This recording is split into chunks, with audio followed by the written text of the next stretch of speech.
Since today is the Dominican Republic's Independence Day, I thought I'd make la bandera, the flag. It's chicken, rice and beans. I thought it looked pretty tasty, so we're going out of order a bit. I decided to make the beans the authentic way, so we're starting a day ahead with 2 cups or 4.7 deciliters of dried black beans, which we're rinsing and soaking overnight. I'm also making a sazón, which goes in the chicken seasoning and with the beans.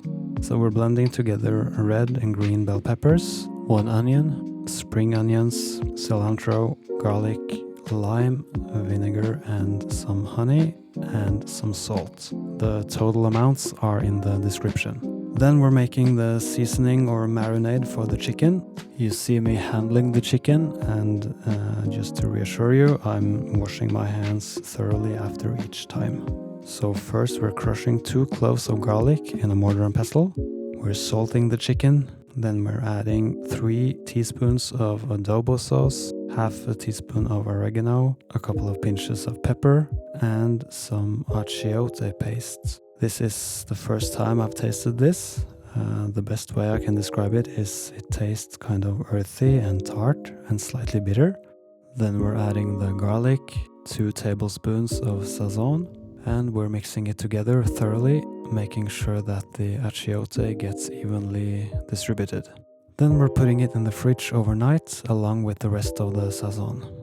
So it's day 2 and we're preheating the oven to 177 Celsius or 350 degrees Fahrenheit. You can braise the chicken on the stove, but I chose this method because I only have 2 burners on my stovetop. Then we're rinsing the beans and putting them in a pot with some garlic and onion, and we're boiling it for about 1 hour or till they're soft. And we're stirring carefully once in a while.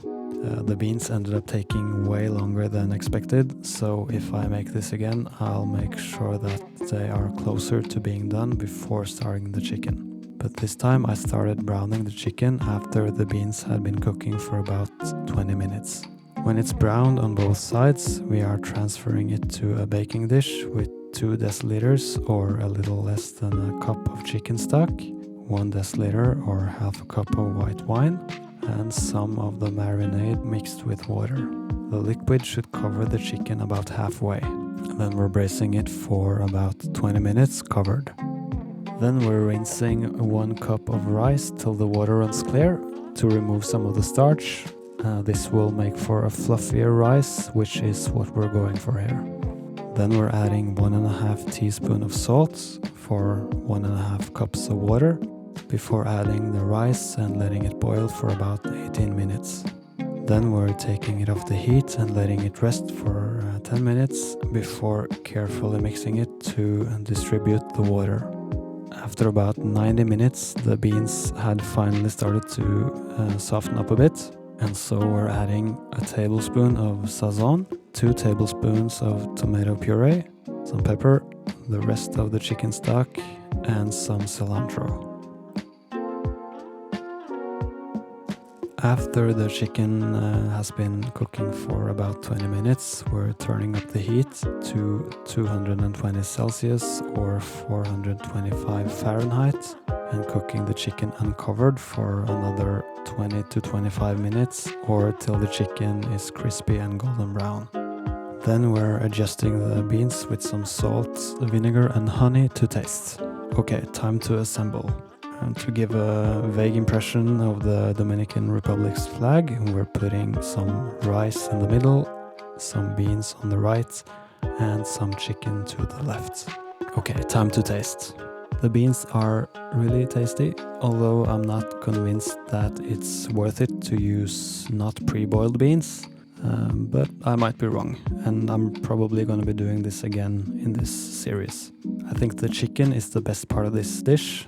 Braising it in the oven like this really gets good results. It's perfectly crispy on the outside and tender on the inside. The main takeaway here is that the cooking time for dried beans vary a lot.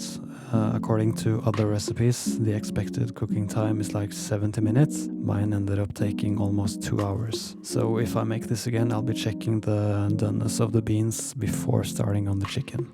But overall, I'm pleased with this. And I have to mention that I used a recipe from Elisanet Castillo's channel with some modifications, and I'll be linking to it.